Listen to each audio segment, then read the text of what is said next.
अस्सलाम वालेकुम नाज़रीन, आप देख रहे हैं प्रोग्राम फेस टू फेस और मैं हूं आपके साथ मुनीज़े मोइन। मशरिक़ वस्ता एक बार फिर अस्करी दबाव, सफारती सरगर्मियों और नफसियाती जंग के खतरनाक संगम पर खड़ा है। एक तरफ रजा पहलवी, पाकिस्तानी इनकलाब और ईरानी कमांड एंड कंट्रोल इंफ्रास्ट्रक्चर के खिलाफ आलमी ताकतों से सर्जिकल स्ट्राइक का मुतालबा कर रहे हैं, जबकि दूसरी जानिब ईरानी वजारत खारजा G7 ममालिक के बयान को खुली मुदाखलत करार देते हुए ईरान में तशद्दुद और दहशत गर्दी में इसराइली किरदार के नाकाबिले तरदीद शवाहिद पेश कर रहे हैं। इसी तनाजुर में अमरीकी सदर डोनाल्ड ट्रंप का ये गैर मामूली बयान कि किसी ने मुझे ईरान पर हमला ना करने के लिए कायल नहीं किया, मैंने खुद अपने आप को कायल किया है, इस पूरे बहरान को मजीद पेचीदा बना देता है। ईरान में मुबैना तौर पर सैकड़ों कैदियों की फांसी रोकने का दावा, ट्रंप का खुलेआम ईरान का शुक्रिया अदा करना और खलीजी ममालिक की हंगामी सफारतकारी इस अमर की निशानदही करती है कि वाशिंगटन फिलहाल फौजी कार्रवाई से पीछे हट चुका है, बहीरा अहमर और बहीरा हिंद के हिस्सों में सरगर्म है, जबकि तैयारा बरदार बहरी जहाज USS अब्राहम लिंकन जैसी तैनातियां वाज़ेह पैगाम देती हैं कि अमरीका मुकम्मल तैयारी के साथ मौजूद है। जबकि एगस सिस्टम की अगर बात की जाए तो USS रोजवेल्ट खलीज और अरब समंदर में मुसलसल गश्त कर रहे हैं। पस पर्दा अमरीकी फास्ट अटैक सबमरीन्स खामोशी से कैरियर स्ट्राइक ग्रुप्स के साथ ऑपरेट कर रही हैं, जबकि USS जॉर्जिया जैसी बड़ी सबमरीन्स की तैनाती भी रिपोर्ट हो चुकी है। फजाई महाज पर कतर के अल अदीद एयरबेस और सऊदी अरब के प्रिंस सुल्तान एयरबेस पर तैनात F-22 और F-15 तैयारे न सिर्फ बहरी ऑपरेशंस को सपोर्ट कर रहे हैं, बल्कि खित्ते में फजाई बरतरी की वाज़ेह अलामत भी हैं। तो ये तमाम मंजरनामा इस वक्त आपके सामने है। पर बात करने के लिए प्रोग्राम में मुझे ज्वाइन कर रहे हैं ब्यूरो चीफ पंजाब शहजाद हुसैन बट, और मेरे साथ प्रोग्राम में मौजूद हैं major general retired Tariq Rashid साहब।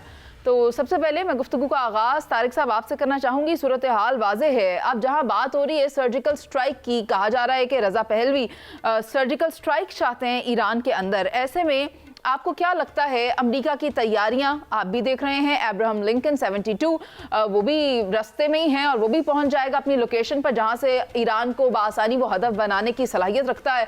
तो अमेरिकी सदर का जो बयान है वो कुछ और कह रहा है कि मैं कन्विंस हो चुका हूं और मैंने अपने आप को खुद ही कन्विंस कर लिया कि मैं फिलहाल अटैक नहीं करूंगा, लेकिन ऐसे में जो सर्जिकल स्ट्राइक की बात है उसमें कितनी सदाकत है? देखिए, अमेरिका के पास कैपेबिलिटी तो है कि वो किसी वक्त भी ईरान पे स्ट्राइक कर सकता है।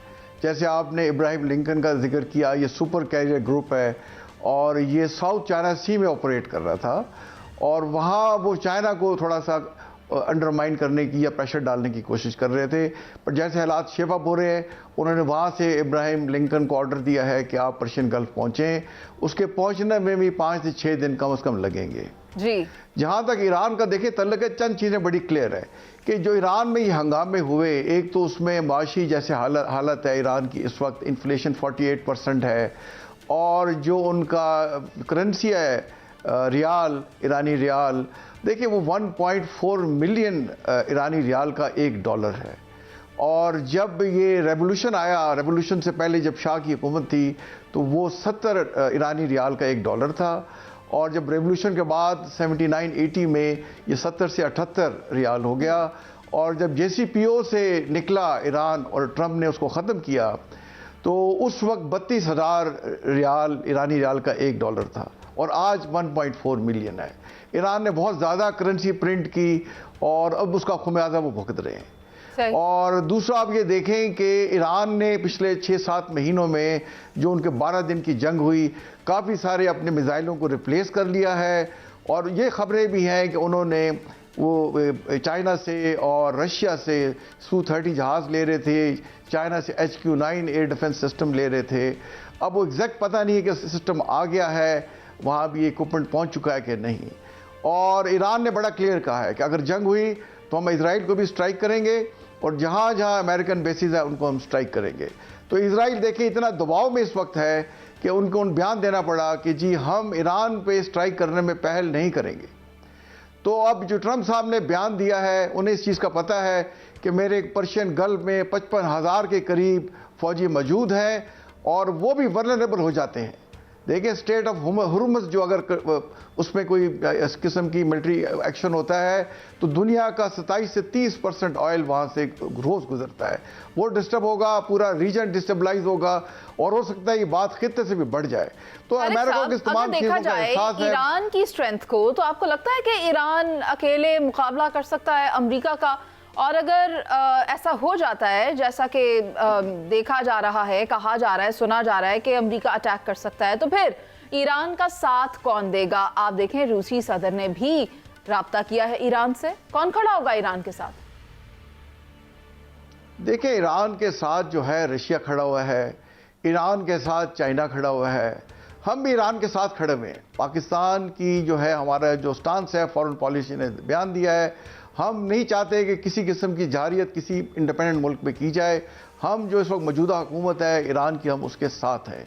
सऊदी अरेबिया ने भी उससे सॉलिडेरिटी का बयान दिया है, कतर ने भी दिया है। तो अमेरिका के लिए इतना आसान नहीं होगा उसको, और हर आने वाले दिन के साथ अमेरिका टाइम लूज कर रहा है। जो क्रिटिकल टाइम था जब वहाँ हंगामे हो रहे थे, उस वक्त अमेरिका स्ट्राइक करता तो बात और थी। और दूसरी देखने वाली बात यह कि अमेरिका का ऑब्जेक्टिव क्या होगा? क्या अमेरिका वहाँ स्ट्राइक करके रिजीम चेंज कर सकता है? मेरे ख्याल में वो नहीं कर सकता। तो अगर रिजीम चेंज नहीं कर सकता और ईरान के लिए मुश्किलात बढ़ेंगी तो ईरान के अवाम का एंटी अमेरिकन सेंटिमेंट और ज्यादा बढ़ेगा। तो अमेरिका के लिए सिचुएशन बड़ी क्रिटिकल है और मेरा नहीं ख्याल ये डिसीजन बड़ा उनके लिए आसान होगा कि वो ईरान को स्ट्राइक करें। लेकिन देखा जाए तो जहां तक आप रिजीम चेंज की बात कर रहे हैं, यूँ लगता है अमेरिका की अगर पिछली कार्रवाई को देखा जाए तो रिजीम चेंज तो सिर्फ एक बहाना है। असल में क्या चाहिए वो तो सभी को मालूम है। लेकिन ऐसे में शहजाद हुसैन भट्ट साहब, आप मुझे बताएं, क्या अमेरिका वाकई ही हमला करने से पीछे हट चुका है या ये सिर्फ दिखावा है और वो करके ही रहेगा जो वो कहता है? देखिए मुनीज़ मोइन साहबा, बात यह है, सबसे पहले तो मैं कहूँगा कि आप न्यूयॉर्क टाइम्स को देख लें कि इसराइली वज़ीर आज़म जो नेतन्याहू है वो कह रहा है कि हमला मौखर करने की दरख्वास्त सदर ट्रंप को मैंने की है। अच्छा, और इसी रोज़ अमेरिका का सदर जो है वो कहता है कि जनाब 800 फांसियाँ रुक गई हैं और हम जनाब अब नहीं कर रहे। सवाल ये है कि आपने अभी बात की कि उसके साथ ईरान के साथ खड़ा कौन है। बात यह है कि अगर आप गौर करेंगी तो सऊदी अरब, कतर और अमान जो है मुकम्मल तौर पर सफारतकारी कर रहे हैं और सामने आकर कह रहे हैं कि ये अगर अभी तक हमला नहीं हुआ तो मेरा ख्याल है सऊदी अरब, कतर और अमान तो फ्रंट पे हैं और इनके पीछे 3 ममालिक खड़ा कर ले, रशिया, चाइना और पाकिस्तान बिल्कुल साथ खड़ा है। एक बात। दूसरी बात, अगर आप गौर करेंगी तो जिस तरह बरतानी अखबार दी टेलीग्राफ ने दावा किया है कि ये आखिरले लम्हों में आकर वो उसने फैसला तब्दील किया है और ट्रंप कहता है कि जी मुझे किसी ने कन्विंस नहीं किया, मैंने खुद अपना ज़ाती फैसला किया। पता नहीं, मुझे समझ नहीं आती इस शख्स की, मैं तो अंडरस्टैंड नहीं कर सका। मेरे जनरल साहब से ये सवाल पूछे कि ये चीज़ है क्या। मतलब वो गोरा वसूल है ना, first you create the problem then you solve the problem. आप ही फड़पा देंदा ग्रीनलैंड मेरा है, कैनेडा मेरा है, ईरान से मैं हमला कर रहा और आप ही कह देंदा जनाब मुझे किसी ने कन्विंस नहीं किया, मैंने खुद ही फैसला कर दिया। मतलब कि लाओबाली तबीयत का आदमी, जिसको हम इंग्लिश में अनइवन कहते हैं ना, उस किस्म का ये इंसान है। लेकिन आखिरी बात ये है मरीज़े कि 55,000 फौजी ईरान के निशाने पर हैं अमेरिका के। अच्छा, और एक अमरीकी मर गया ना तो पूरे अमरीका च रोने पै जाते हैं। ये पाकिस्तान नहीं है। रोजाना की बुनियाद पर दर्जनों शहादतें मेरे सिपाही दे रहे हैं, मेरे मेजर और उनसे बड़े रैंक के अफसरान। आप केपीके में जाएं, आप बलोचिस्तान में देखें, भारत के साथ मुसलसल क्या कर रहे हैं, शहादतें हो रही हैं। ईरान में भी शहादतें हो रही हैं और ये बात भी ईरानियन गवर्नमेंट की जानिब से कहा गया है कि ये जो प्रोटेस्ट हुए हैं इनमें हमारे जो गार्ड्स हैं, हमारी जो आर्म फोर्सेस हैं, उन्होंने अपनी जानों का नजराना पेश किया और उसके बाद ये जो सूरत हाल है अभी नॉर्मलाइज होती दिखाई दे रही है। जहां आप कह रहे थे कि तारिक साहब से सवाल ले लिया जाए तो उन्हीं की जानिब रुख कर लेते हैं। सर, अगर ऐसा कुछ हो जाता है तो ईरान क्या करेगा? आप हमें अमली तौर पर बताएं कि practically what can Iran do to counter the strikes from America? देखिए, ईरान जितना मजबूती का मुजाहरा करेगा, जितना डेटरेंस जो है उसको क्रेडिबल बनाएगा, जैसे पाकिस्तान ने मार्का हक में इंडिया को कहा था कि अगर आपने हम पे स्ट्राइक किया तो हमारा जवाब फ़ौरन होगा, लीथल होगा, इफेक्टिव होगा। अगर इस किस्म की उनमें कैपेबिलिटी है तो अमेरिका या इजराइल जुर्रत नहीं कर सकते उसको अंडरमाइन करने की। लेकिन अगर जो कह रहे हैं वो करके ना दिखा सके तो फिर अमेरिका उनको स्ट्राइक कर सकता है। देखिए जहां तक रजीम चेंज की बात है, कथा कलामी माफी चाहता हूं तारिक साहब, है या नहीं है? आप जो फरमा रहे हैं फिर आप ये भी जरा क्लियर नाज़रीन को बता दें कि उनमें ये अहलियत है या नहीं। देखिए ईरान में इतनी अहलियत जरूर है कि वो इजराइल को धूल चिटा सकते हैं। अगर अमेरिका इजराइल को सपोर्ट ना करे जैसे उसने जून की वॉर में किया, तो ईरान ने जो था उस वक्त भी इजराइल को नीस्तो नबूद कर देना था अगर अमेरिका उसकी हेल्प ना आता। तो अगर जंग होती है, अमेरिका अगर इजराइल को उस वक्त सपोर्ट नहीं करता, ईरान इजराइल को उसका सफाया कर सकता है। अब अमेरिका इतनी बड़ी ताकत है, उसके बाद जैसे इब्राहिम लिंकन जैसे सुपर कैरियर ग्रुप्स हैं और सबसे मॉडर्न और ताकतवर उनकी फौज है, वो सैटेलाइट में है, साइबर वॉरफेयर में है, वो जिस तरह से पहले उन्होंने स्ट्राइक किया वो ईरान को कर सकते हैं। बट अगर करते हैं तो ये रिस्क होगा, जैसे आपने कहा 55,000 उनके फौजी, मैंने जैसे बताया आपको, कुवैत में है, बहरीन में है, कतर में है, ओमान में है, सऊदी अरेबिया में है, जॉर्डन में है, वो सारे इनके स्ट्राइक पे होंगे, तो इनकी इसकी बहुत बड़ी कीमत उनको चुकानी पड़ेगी। ठीक है, और जहां तक हम बात कर रहे थे कि डेटरेंस क्रिएट करनी है, और पाकिस्तान ने ये डेटरेंस इंडिया पर मई के महीने में क्रिएट की थी, लेकिन जहां हम उसी जंग की बात कर रहे हैं, मार्का हक की बात कर रहे हैं, तो मुझे तो वो सिंध तास मुआहिदे की मुअत्तली भी याद आती है। और ऐसे में शहजाद हुसैन भट्ट साहब, अमेरिकन जर्नल है, उसका नाम है द नेशनल इंटरेस्ट, उसने सिंध तास मुआहिदे की मुअत्तली पर पाकिस्तानी मौक़िफ़ की तायीद की है। इस हवाले से क्या खबर है आपके पास? जी मुनीज़े, आप दुरुस्त फरमा रही हैं। जो अमरीकी जरीदे की आप बात कर रही हैं, दी नेशनल इंटरेस्ट की बात कर रही है, उसने को मैं 3-4 लाइनें आपको, मैंने मेरी नज़र से गुजरा है, मैं 3-4 लाइनें, तो उसमें सिर्फ वाज़ह तौर पर जो है ना वो भारत को बता दिया है कि सिंध तास मुआहिदे के ख़िलाफ़ अमरीकी जरीदे ने वाज़ह 2 टोक अल्फाज में कहा है कि ये इसके पास हक नहीं है, ये ज़्यादती कर रहा है, ये इलाकाई कशीदगी पैदा कर रहा है, ये पानी का बहरान जो है ये एशिया में बड़ा इंसानी ख़तरा जो है बन सकता है। और आलमी सालसी अदालत का उसमें जिक्र करते हुए उन्होंने कहा है कि भारत सिंध तास मुआहिदा यकतरफा तौर पर मुअत्तल कर ही नहीं कर सकता। अमरीकी जरीदा तो ये कह रहा है कि सिंध तास मुआहिदा जनूबी एशिया में फूड सिक्योरिटी की बड़ी ज़मानत है, और भारत जो है वो मगरबी दरियाओं का पानी पाकिस्तान के लिए मुहैया करना उस पर लाजम है। और आखिरी 2 लाइनें मुनीज़े, मैं ये ज़रूर कहूँगा कि इस अमरीकी जरीदे दी नेशनल इंटरेस्ट को छोड़ने के साथ साथ अगर आप दूसरा पहलू भी ज़रा गौर कर लें तो जो मकबूजा कश्मीर में डैम बनाने की ये साजिश कर रहा है भारत, कि पहले भी ये पानी रोक रहा है सिंध तास मुआहिदा और अब डैम मजीद बनाने की बात कर रहा है, इसको अब पूरी दुनिया लान तान कर रही है। अफगानिस्तान में भी डैम बनाने की ऑफर कर रहा था कि हम खुद फाइनेंस करेंगे, लेकिन जो ये पानी को बतौर हथियार भारत इस्तेमाल कर रहा है, भारत को बात का यकीन हो जाना चाहिए। और अगर हम इस इंटरनेशनल जर्नल की बात करें, अमेरिकन जर्नल की बात करें, तो ये भी इस बात पर मुहर सख्त करता है कि पानी को बतौर हथियार इस्तेमाल करना इंटरनेशनल लॉ यानी कि आलमी कवानीन की खिलाफ वर्जी है, और पाकिस्तान इस चीज़ को चैलेंज भी करेगा। अभी प्रोग्राम में एक ब्रेक शामिल करते हैं, जिसके बाद वापस आएंगे और बात करेंगे कनाडा और चीन के दरमियान जो मुआहिदे होने जा रहे हैं। नाज़रीन हमारे साथ ही मौजूद रहिएगा। वेलकम बैक नाज़रीन। ट्रंप के इक़्तिदार में आने के बाद दुनिया के सफारती, तिजारती और जंगी ज़ाब्ते यकसर बदलते दिखाई दे रहे हैं। जो आलमी निज़ाम दहाइयों तक इत्तेहादियों, तिजारती माहिदों और मुश्तरका सिक्योरिटी मुफादात पर खड़ा था, अब वो ताकत, टैरिफ और दबाव की सियासत में तहलील होता हुआ नजर आ रहा है। ऐसे में कनाडा जैसे रवायती अमरीकी इत्तेहादी का चीन की तरफ वाज़ेह झुकाव, नए तिजारती माहिदे और कैनेडियन वज़ीर आज़म मार्क कार्नी का उसे न्यू वर्ल्ड ऑर्डर से ताबीर करना वाशिंगटन के लिए किसी सफारती बम से कम नहीं है। गुज़श्ता प्रोग्राम्स में हम आपको ये बता चुके हैं कि किस तरह अमेरिका ने अपने करीबी इत्तेहादियों की अगर बात की जाए तो उन पर भारी टैरिफ आयद किए। कनाडा को जो स्टील है, एल्यूमिनियम है, गाड़ियों और लकड़ी के महाज पर शदीद दबाव का सामना करना पड़ा था, और इसी दबाव ने ओटावा को मुतबादिल मंडियों की तलाश पर मजबूर कर दिया है। चीन के साथ 49,000 इलेक्ट्रिक गाड़ियों की दरामद, तवानाई और तजारत में ताउन और वजारती सतह के रवाबित की बहाली दरअसल उसी स्ट्रैटेजिक शिफ्ट का तसलसल है। और ये तब्दीली महज एक तजारती फैसला नहीं बल्कि ताकत के तवाज़ुन में एक वाज़ेह दरार है। और वाशिंगटन की अगर बात की जाए, जहाज चीनी गाड़ियों को कौमी सलामती का खतरा करार दिया जा रहा है, वहीं उसका करीबी इत्तेहादी उन्हें अपनी मंडी में जगह दे रहा है। अमरीकी हुक्काम की सख्त वार्निंग्स पछताओ के बयानात और सरहद पार दाखिले पर पाबंदी की धमकियां इस बात का एतराफ़ हैं कि यह कदम अमरीका के तयशुदा असर रसूख को बराह रास्त चैलेंज कर रहा है। यही वो मकाम है जहां ट्रंप दौर की खारजा पॉलिसी खुद अपने खिलाफ सवाल बन जाती है। और अगर इत्तेहादियों की बात की जाए तो उन पर दबाव, तजारती जंगें और यकतरफा फैसले अब ऐसे रद्द-ए-अमल पैदा कर रहे हैं जो आलमी सफबंदी को नई शक्ल दे रहे हैं। कनाडा का चीन की तरफ झुकाव इस बदलते आलमी मंजरनामे की एक अलामत है, जहां न्यू वर्ल्ड ऑर्डर का नारा अब सिर्फ ताकतवर रियासतों का बयानिया नहीं बल्कि इत्तेहादी भी अपनी बका के लिए नई समतों का इंतखाब करते दिखाई दे रहे हैं।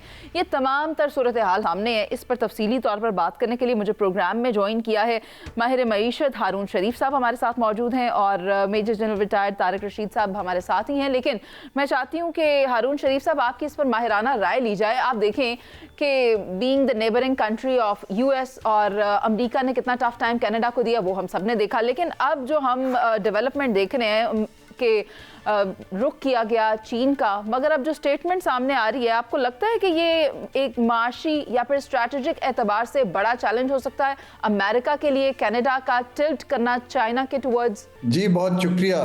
देखिए इस वक्त जो दुनिया है, आपने नए ग्लोबल वर्ल्ड ऑर्डर की बात की, इसको हम लोग ज़्यादातर एक न्यू ग्लोबल डिसऑर्डर की बात कर रहे हैं क्योंकि जो एक ट्रेडिशनल मल्टीलैटरल तरीका था जिसमें ममालिक एक दूसरे से पार्टनरशिप्स करते थे, काम करते थे, डोनाल्ड ट्रंप ने उसको डिसरप्ट कर दिया और बायलैटरली उन्होंने अपने टैरिफ्स के थ्रू, अपने अलाइनमेंट्स के थ्रू एक अपनी मार्केट की पोजीशन को यूज़ करते हुए ममालिक पे दबाव बढ़ाना शुरू कर दिया। उसके नतीजे में एक तो इन्वेस्टमेंट के रिस्क बढ़ गए हैं और दूसरा उनके जो इत्तेहादी ममालिक थे कनाडा जैसे, मुझे बिल्कुल तज्जुब नहीं है जो कुछ हो रहा है। मैं आज ही सुबह बीजिंग से आया हूँ एंड इसके ऊपर बड़ी तफसीली बहुत से और ममालिक से भी बात कर रहा हूँ।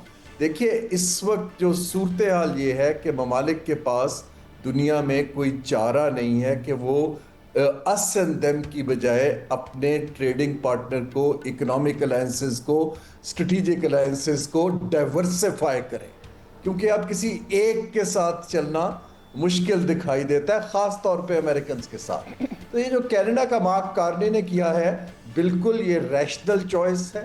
कनाडा के जो चीन की मंडी है, जो कि अपनी ज़्यादातर एक्सपोर्ट्स वेस्ट में यूनाइटेड स्टेट्स को कर रही थी, अब टैरिफ्स के बाद उनकी एक्सपोर्ट्स अमेरिका से कम होती दिखाई दे रही हैं। उनके पास सरप्लस प्रोडक्शन है, चाइना के पास टेक्नोलॉजी है, चाइना को नई मार्केट एक्सेस चाहिए। जहाँ तक कनाडा है, उनके पास नेचुरल रिसोर्सेज हैं, एनर्जी की स्ट्रेंथ है और उनकी लोकेशन बड़ी क्रिटिकल है। They are the neighbouring to the United States of America. So दोनों अगर अपनी स्ट्रेंथ्स को लेवरेज करते हैं, लेकिन इसमें अहम बात सोचने की ये है कि अब ये नए बायलैटरल अलायंसेस इमर्ज कर रहे हैं।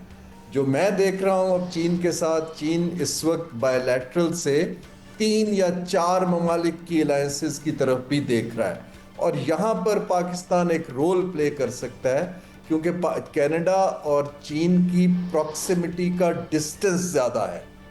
अगर हम कुछ मसनूआत को यहाँ बनाना शुरू कर दें और एक दूसरे ममालिक में ट्रांसपोर्ट करें तो हम इनकी कॉस्ट ऑफ डूइंग बिजनेस कम कर सकते हैं। हमें स्ट्रेटेजिकली सोचना पड़ेगा कि ग्लोबल चेंजेस में हाउ टू रीपोजिशन पाकिस्तान ताकि हमारा फायदा भी हो सके। लेकिन क्या इसको इस तरह से टेकअप किया जा सकता है कि हो सकता है कि कनाडा के चाइना की जानिब झुकाव से अमेरिका एक माशी दबाव फेस करे, या फिर ये कनाडा की कोई मजबूरी है जो वो चाइना की जानिब रुख कर रहा है? जी दोनों हैं। कनाडा की मजबूरी ये है कि उन्होंने कभी सोचा नहीं था कि अमेरिकन जो हैं उनको इस तरह बुली करेंगे और उनको आइसोलेट करने की कोशिश करेंगे। इसलिए कनाडा ने अपनी इकोनॉमिक पार्टनरशिप्स लिमिटेड रखी, नॉर्थ अमेरिका में रखी, नेफ्टा का हिस्सा रहे which is north America foreign trade treaty जो है। अब सूरत हाल इसके अंदर ये है कि अब अचानक उनको दे आर वल्नरेबल, तो अब उनको नई मंडियों में ऑब्वियसली बड़ी मंडी चाइना है, दुनिया की सबसे बड़ी प्रोडक्शन हाउस है, तो वो उस तरफ चल पड़े हैं, लेकिन वो नए ममालिक को भी डेवलपिंग कंट्रीज के साथ अब 4-5 खास तौर पे एशिया में, उसकी 2 वजूहात हैं। नंबर ऑफ एशियंस जो डायस्पोरा है कनाडा में बहुत बड़ा है, चीन का भी है, इंडिया का भी है, पाकिस्तान का भी है, तो वो लिंकेजेस तो बन गए हुए हैं। अगर आप उनकी पार्लियामेंट देखें तो बड़ी डाइवर्सिफाइड पार्लियामेंट है, उसमें सब तरह की नेशनैलिटीज दिखती हैं। तो एक तो कनाडा को डाइवर्सिफाई करना पड़ेगा, वरना उनके लिए इकोनॉमिक रिस्क और पॉलिटिकल रिस्क बहुत हाई हो जाएंगे। ठीक है। दूसरी चीज, जहां तक आप थ्रेट की बात कर रही हैं, यूनाइटेड स्टेट्स इस वक्त तो मेरे हिसाब से not an evidence based calculated moves की बजाय वो ब्लफ की गेम कर रहे हैं। अच्छा। कि वो लोगों को दबा के जबरदस्ती अमेरिका की प्रोडक्ट्स को बेचना चाहते हैं, रशिया और चीन की प्रोडक्ट्स को रोकना चाहते हैं। Venezuela is a link to that, जो उन्होंने ऑयल के रिसोर्सेज को कैप्चर करने की कोशिश की है। अब ये मल्टीपल अलायंसेस इमर्ज होंगी, जिससे इवेंचुअली अमेरिका जो है, बजाय इसके कि इकोनॉमिकली स्ट्रॉन्गर हो, वो इकोनॉमिकली मुझे लगता है कि कमिंग डेज कमज़ोर होगा। मेरे साथ तारिक रशीद साहब भी हैं। सर, आप इस न्यू वर्ल्ड ऑर्डर को कैसा देख रहे हैं? एक जानिब जब कनाडा टिल्ट कर रहा है टुवर्ड्स चाइना, ऐसे में आप देखें कि नए इत्तेहादी बन भी रहे हैं, कुछ टूट भी रहे हैं। चाइना का इंक्लिनेशन टुवर्ड्स कनाडा और कनाडा या आप इसे वाइस वर्सा कह लें, इसे किस तरह से देखा जाएगा? अमेरिका को आप देखें, एक जानिब जो अपने इत्तेहादी हैं उनके ऊपर बड़े बड़े टैरिफ्स भी आयद कर रहा है, तो ऐसे में ये जो नए रवाबित मजबूत हो रहे हैं, इनको किस तरह से देखेगा अमेरिका? देखिए, मैं इसको ऐसे देखता हूँ कि इस वक्त देखिए दुनिया की जो 2 बड़ी ताकतें हैं, वो एक अमेरिका है और दूसरा चाइना है। अमेरिका एक डिक्लाइनिंग पावर है, चाइना एक राइजिंग पावर है।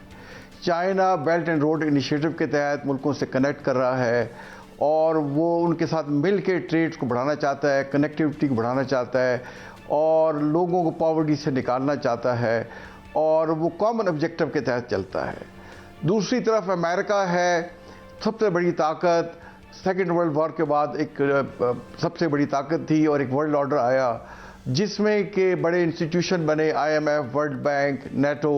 अब उन्हीं को अमेरिका खुद अंडरमाइन कर रहा है। खुद उन्होंने लिबरल ट्रेड को उसको प्रमोट किया, अब खुद ही लिबरल ट्रेड्स पे पाबंदियां लगा रहे हैं।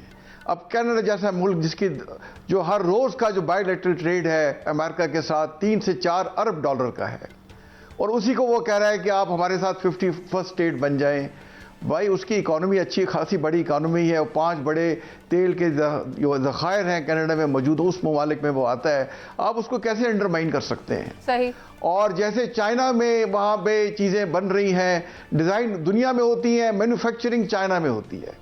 ठीक है। तो अभी मार्क साहब जो आए हैं, उनके वज़ीर आज़म माइक कर्नी साहब, उन्होंने वहाँ जाके 50,000 के करीब इलेक्ट्रिक व्हीकल्स का वहाँ ऑर्डर दिया है। और देखिए, पिछले चंद सालों से चाइना और अमेरिका के तल्लुकात ख़राब थे, उन्होंने एक दूसरे के शहरियों को पकड़ा हुआ था, बट अमेरिका ने देखे उन्हें बल्कि हेल्प कर दी कि वो दोबारा एक दूसरे के साथ जुड़ गए हैं। और अब तो लोग कह रहे हैं कि ट्रंप की पॉलिसीज जो है वो अमेरिका को ग्रेट अगेन नहीं बना रही, वो चाइना को ग्रेट अगेन बना रही हैं। तो इस पे देखिए ट्रंप साहब को सोचना होगा और अमेरिका को देखना होगा कि इस किस्म की पॉलिसी से ये आजकल एक जैसे पूरी दुनिया ग्लोबल विलेज है, आप उसको अंडरमाइन नहीं कर सकते। करंटली मेरे अपने ख्याल में, व्यूज में, हम मल्टीपोलैरिटी की तरफ जा रहे हैं। ऑलरेडी चाइना एक बहुत बड़ी पावर के तौर पे उभरा है, रशिया दूसरी बहुत बड़ी पावर है, और मुख्तलिफ जो ब्लॉक्स हैं, खास तौर पे ब्रिक्स, SCO और यूरोपीय यूनियन और आसियान, देखिए अब ये बड़े रोल प्ले कर रहे हैं। तो इन्हीं के ये इफेक्टिव रोल से अब देखिए अमेरिका जो है वो जो मर्जी कहता रहे, जो वो कह रहे हैं वो कर नहीं सकेंगे। ये उनके लिए बेहतर होगा कि वो अपनी इस किस्म की जो यूनिलैटरल पॉलिसीज हैं, माइट इज राइट जैसे ईरान पे वो करने की कोशिश कर रहे हैं, इनसे वो बाज रहें, वरना उनका अपना इसमें नुकसान होगा। लेकिन अगर मल्टीपोलर की बात करें, जैसा कि आपने भी की कि अब दुनिया मल्टीपोलर हो रही है, यूनिपोलर वाला अब सिस्टम रहा नहीं, तो ऐसे में मुझे वो वक्त याद आ रहा है जब वज़ीर आज़म पाकिस्तान मियां मोहम्मद शहबाज शरीफ ने अपने ओहदा संभाला, तो उनसे पाकिस्तान की एक प्राइवेट गाड़ियों की कंपनी के मालिक ने मिलने की दरख्वास्त की। उनकी मुलाकात करवा दी गई और अनफॉर्चुनेटली उस मुलाकात में शहबाज शरीफ साहब ने उस मालिक से कहा कि आने वाले वक्तों में मैं वैसे चाइना जा रहा हूँ, चाइना से गाड़ियों की डील करके आ रहा हूँ और वापस आऊँगा तो आई टेल यू दैट कोई आपकी गाड़ियाँ नहीं खरीदेगा, जितनी भी ये पेट्रोल पे चलती है, डीजल पे चलती हैं। आप अपनी दुकान के बाहर खड़े होकर आवाज़ भी लगाएंगे ना तो गाड़ियां लेने कोई नहीं आएगा, क्योंकि अब सिस्टम बदल रहा है और हम गाड़ियां चाइना से लेकर आएंगे। अगर पाकिस्तान भी गाड़ियां चाइना से लेने का ख्वाहिशमंद है और वहां से गाड़ियां ले रहा है, तो फिर अगर कनाडा ये बात भी कर रहा है, यहाँ पे कोई डील क्रैक हो रही है, तो ये कोई नई बात नहीं है। चाइना अपनी जगह बना चुका है, अपना लोहा मनवा चुका है। शहजाद हुसैन भट्ट साहब, आप सॉरी, लेकिन मैं आपसे ये जानना चाहती हूँ कि अब आखिर कनाडा को क्या सूझी चीन की जानिब जाने की, हमें क्या सूझी, वो तो मैंने शेयर किया आपसे। दुरुस्त कह रही हैं मुनीज़ मोइन साहबा, आपने पहले भी फरमाया कि कनाडा की मजबूरी क्या है। उसका जवाब सीधा ये है कि कनाडा की मजबूरी ये है कि सदर ट्रंप का आप बयान देखें ना, सदर ट्रंप ने कनाडा पर भारी टैरिफ आयद कर दिया है और वो तो कह रहा है कि मेरी 51वीं रियासत है जनाब। वो तो इस तरह बात करता है जैसे पंजाबी में कोई अंदरून शहर का बंदा नहीं जो कोई तड़ियाँ लगाता है। ट्रंप का स्टाइल तो आजकल ये है, वो कहता है जनाब ग्रीनलैंड भी मेरा है, ये कनाडा मेरी 51 रियासत होगी। वो तो इस किस्म के बयान दे रहा है। लेकिन अगर आप गौर करेंगी तो कई माह की सफारतकारी के बाद बिल आखिर ये 2017 की बात है, जब मेरा ख्याल है चीन का ये अब दौरा हुआ है। इससे पहले ये दौरा 2017 में हुआ था, तो 8 साल तकरीबन हो गए हैं।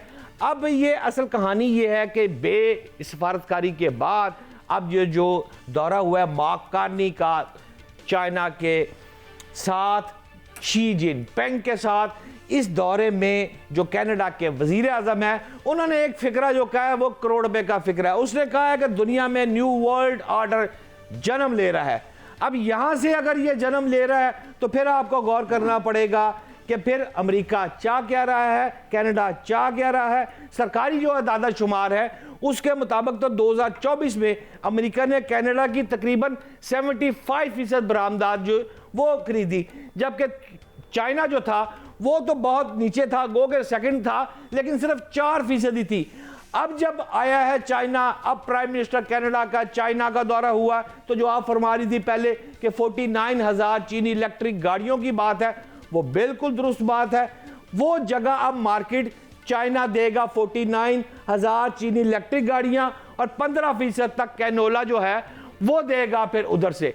तो ये जो मामला आगे चलेगा। और आखिरी 2 लाइनें मुनीज़ मैं जरूर बोलूंगा, याद रखिएगा अभी मेजर जनरल साहब ने जो बात की है ना, यह किस्सा माजी हो जाएगा अमेरिका का। ये हम सुना करेंगे कभी नेटो हुआ करता था, एक नेटो, फिर हम सुना करते थे, हम याद करेंगे G7 ममालिक हुआ करते थे। जो अमेरिका इस वक्त कर रहा है इसको ये भुगतना पड़ेगा। आज कनाडा है और उसके बाद G7 ममालिक में से फिर अफराद, फिर ममालिक, ये एक और अटेम्प्ट भी आने वाले दिनों में होगी। अच्छा, जहां हम गाड़ियों की बात करें ना व्हाट्सएप, वहां मैं चाहती हूँ आप ये भी बता दें कि अब डीजल और पेट्रोल वाली गाड़ियां खत्म होने लगी हैं, क्योंकि हम भी अपने शहर के अंदर सिर्फ और सिर्फ इलेक्ट्रिक व्हीकल्स देखने जा रहे हैं। देखिए मुनीज़े, बहुत तेजी से इस पर काम हो रहा है। प्राइम मिनिस्टर, जैसे आपने शहबाज शरीफ की बात की थी, मेरा ख्याल है आने वाला, अब तो ये है हमारे पेट्रोल पंप अब जितने भी पाकिस्तान में लग रहे हैं उनको NOC इस बात पे दिया जा रहा है कि वो 7 इलेक्ट्रिक का निज़ाम लगाएंगे। इस वजह से आने वाले दिनों में मैं समझता हूँ कि बहुत बड़ी तादाद में इलेक्ट्रिक गाड़ियाँ पाकिस्तान में चल रही होंगी। ठीक है बट साहब, आपका शुक्रिया, लेकिन मैं यहाँ इतना कहना चाहूँगी कि नेशनल इंटरेस्ट को रखते हुए कनाडा ने चीन का इंतखाब किया है और चीन के साथ डील्स क्रैक करने जा रहा है। लेकिन अमेरिका ये चाहता था कि चीन और रूस के ऊपर दबाव रखे, लेकिन चीन ने किस तरह शानदार तरीके से महारत का मुजाहरा करते हुए उसके नेबरिंग जो कंट्री है कनाडा के साथ अगर ये डील क्रैक कर ली, तो फिर आप देखें कि बिल्कुल कैसे, अगर ये कहा जाए कि अमेरिका के नाक तले क्या हो रहा था उसको पता नहीं था, तो ये गलत ना होगा। हम यहाँ पर एक ब्रेक पर चलते हैं, जिसके बाद वापस आएंगे और कुछ बात करेंगे शादी की तैयारियों के हवाले से, और कौन कौन आया, क्या लवाजमात थे, वेन्यू क्या रहा, एक्सेट्रा एक्सेट्रा। तो नाज़रीन, आप हमारे साथ मौजूद रहिएगा, वापस आते हैं ब्रेक के बाद।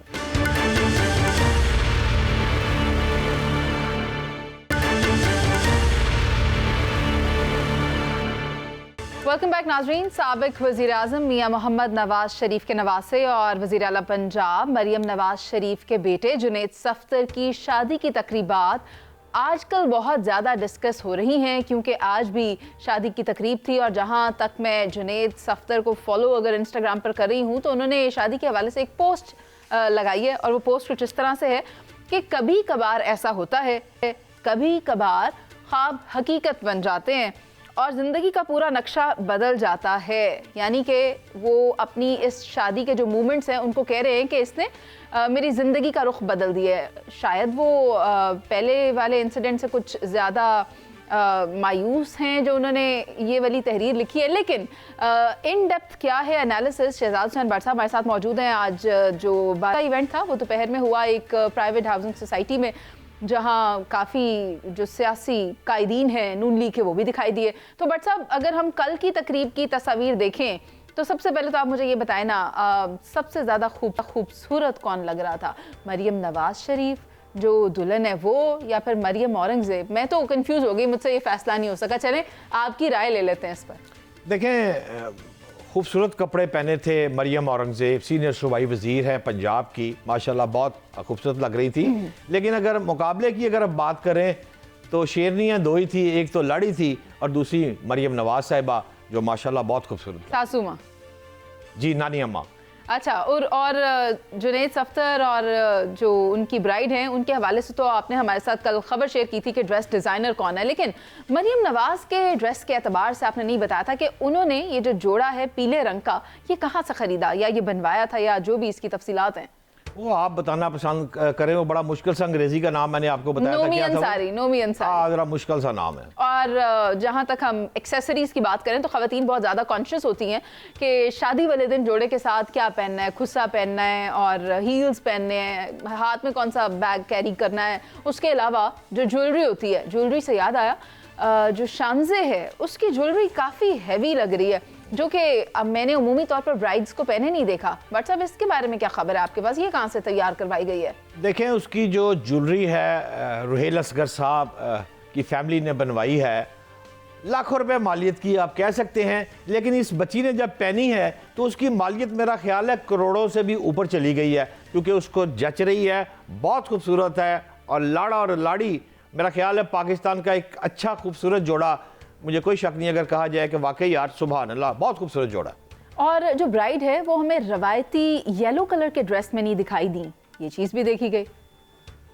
आप दुरुस्त फरमा रही हैं, मुख्तलिफ मौके पे अब ज़रा रवाज चेंज हो रहा है। जब हमारे दौर में था तो पीला गुलाबी उस किस्म के ज़रा डिज़ाइन शार्प जो थे वो ज़्यादा चलते थे, लेकिन अब ज़रा उसमें थोड़ा सा आ गया है कि कुछ लोगों ने चेंज कर लिया है। लेकिन शरीफ खानदान की ये रवायत नहीं है कि हमेशा बारात वाले दिन ये कुल्ला ज़रूर पहनते हैं। अच्छा। आज भी बारात जो थी वो 12:40 पर राइवेंट पे मियाँ मोहम्मद नवाज शरीफ साहब तैयार होकर आगे थे।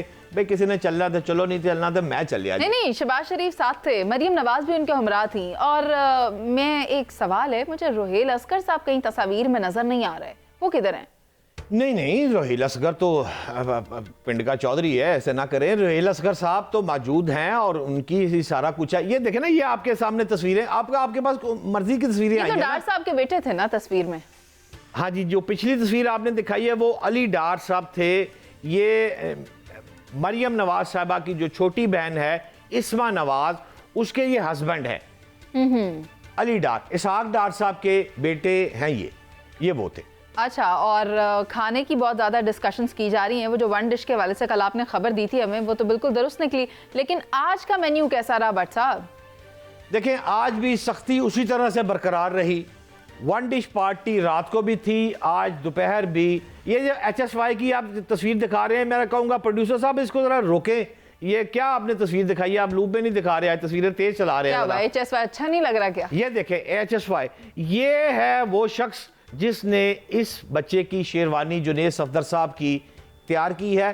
तेल मेहंदी का सूट भी इसी के क्रेडिट है। ये बारात का शेरवानी नहीं पहनी हुई जुनैद सफदर ने। जुनैद सफदर ने शलवार कमीज के ऊपर वेस्ट कोट पहना हुआ है। जी, मैं वही अर्ज कर रहा हूँ कि बारात वाली जो तस्वीर आप जब दिखाएंगी ना, व्हाइट कलर की शेरवानी, जी, तो वो भी HSY वाली है। अच्छा, ये तेल मेहंदी और ये आपने जो ये आपको देख रहे हैं ये भी HSY की, और इसी तरह वलीमे का, ये तीनों सूट जो है the credit goes to HSY। अच्छा, सारे क्रेडिट तो आपने दे दिए, लेकिन दुल्हन यहाँ पर भी हमें रवायती लिबास यानी लहंगा पहने नहीं दिखाई दी। She was wearing a sari. तो साड़ी का इरादा जो बनाया गया शानजे की जानिब से, लेकिन हमें अभी दीगर तस्वीर तो मौसूल नहीं हुई कि बाकी उन सब ने क्या पहना था। मगर शानजे की ये जो साड़ी सिलेक्शन है, इसको किस तरह देखा जाएगा? देखें, ये तो ख़वातीन के मसाइल, मैं तो इस पर ज़्यादा कमेंट नहीं कर सकता, लेकिन मैं इतना कह सकता हूँ कि इस मौके पर मैंने जो तस्वीर में देख रहा हूँ उसी पे कमेंट कर सकता हूँ। अपनी ज़ाती बात तो मैं बता नहीं सकता आपको, लेकिन जितना मियाँ मोहम्मद नवाज शरीफ उसके चेहरे से वो खुश था, जिस तरह खिला हुआ चेहरा है। ये देखें मरियम औरंगज़ेब साहिबा, मेरा ख्याल है मरियम को दुल्हन है या मरियम औरंगज़ेब साहिबा है। चश्मे का नंबर आपका तब्दील होने वाला है, ये दुल्हन नहीं है, ये मरियम औरंगज़ेब ही है। हाँ, ये मरियम औरंगज़ेब साहिबा ही है। कंफ्यूज हो जाता है बंदा, वैसे काफ़ी अच्छी खूबसूरत लग रही हैं, तैयार हो गई। तो मियाँ मोहम्मद नवाज शरीफ साहब की मैं जो बात कर रहा था वो बहुत पुरइत्माद थे, और मेरा ख्याल है कि जो उनके चेहरे के फेस एक्सप्रेशन थे, ज़िंदगी में शायद वो मियाँ मोहम्मद नवाज शरीफ साहब इतने खुश कभी हमने देखे नहीं जितने आज दोपहर को 12:40 पे देखे। नवाज शरीफ की खुशी का तो आप जिक्र कर रहे हैं, लेकिन आपने बेटे के वालिद को तो तस्वीर से ऐसे गायब किया है जैसे दुनिया ने गायब किया है, लेकिन वो वहीं पर मौजूद थे। हाँ, वो मौजूद थे। हमने आपको वो तस्वीर दी है ना जो अपनी मर्जी की है, इसलिए रेल असगर की हमने कुटली हैं, वो रहने देना। ये भी देखें, एक शख्स ये खड़े हैं साथ, ये MNA हैं, ये मंडी बहाउद्दीन के हैं, और मेरा ख्याल है शिकस्त हो गई थी, इस वक्त डिस्ट्रिक्ट नुमाइंदे हैं, ये इंचार्ज हैं ये, लेकिन जुनेद सफदर के साथ बहुत करीबी इनके बरासम है, और ये इसलिए ये साथ खड़े। एक छोटी सी बात जाते जाते शहजाद हुसैन भट्ट साहब, मैं जानना चाहती हूँ कि रिश्तेदार किधर हैं? रिश्तेदार नज़र नहीं आ रहे, मुझे तो सियासी कायदीन दिखाई दे रहे हैं, इधर उधर आगे पीछे दाएं बाएं हर जानिब, मुझे रिलेटिव्स नहीं नज़र आ रहे हैं शादी पे। देखिए मुनीज़े मोइन साहबा, आपको हम जो तस्वीर हमने चलवानी होती है ना वो आपको देते हैं, और जो राज में चीज़ें रखनी होती है। और ये वैसे इसहाक डार साहब ये इनके रिश्तेदार नहीं है, ये पीछे थे, ये अली डार ये इनका रिश्तेदार नहीं है। दोनों काम पूरे हो रहे हैं, दोनों काम। लेकिन नाज़रीन बात यह है कि शादी की तकरीबारियों सारी हैं, और आज का इवेंट भी बहुत हैपनिंग रहा, और जो गुज़िश्ता रोज़ रहा वो भी आज पूरे सोशल मीडिया की जीनत बना हुआ है। हर घर में डिस्कस हो रहा है कि जुनेद सफ्दर की जो अहलियाँ हैं वो खूबसूरत लग रही थी, उन्होंने कौन सा जोड़ा पहना था, कैसा पहना था, क्योंकि शादियों का सीज़न है। तो फिर आजकल की अगर यूथ की बात की जाए, जेनजी की बात की जाए, तो वो भी इंस्पिरेशन लेते हैं ड्रेसेस की। तो आजकल जो नई सोर्स ऑफ इंस्पिरेशन है वो शानज़े जुनेद सफ्दर हैं, उनको देखकर इंस्पायर होकर ख़वातीन अपने जो ड्रेसेस हैं वो तैयार करिए। लेकिन अभी एक और इवेंट बाकी है, प्रोग्राम का वक्त ख़त्म हो गया। मुझे और शहजाद हुसैन भट्ट साहब को इजाज़त दीजिए, अल्लाह ने के बाद।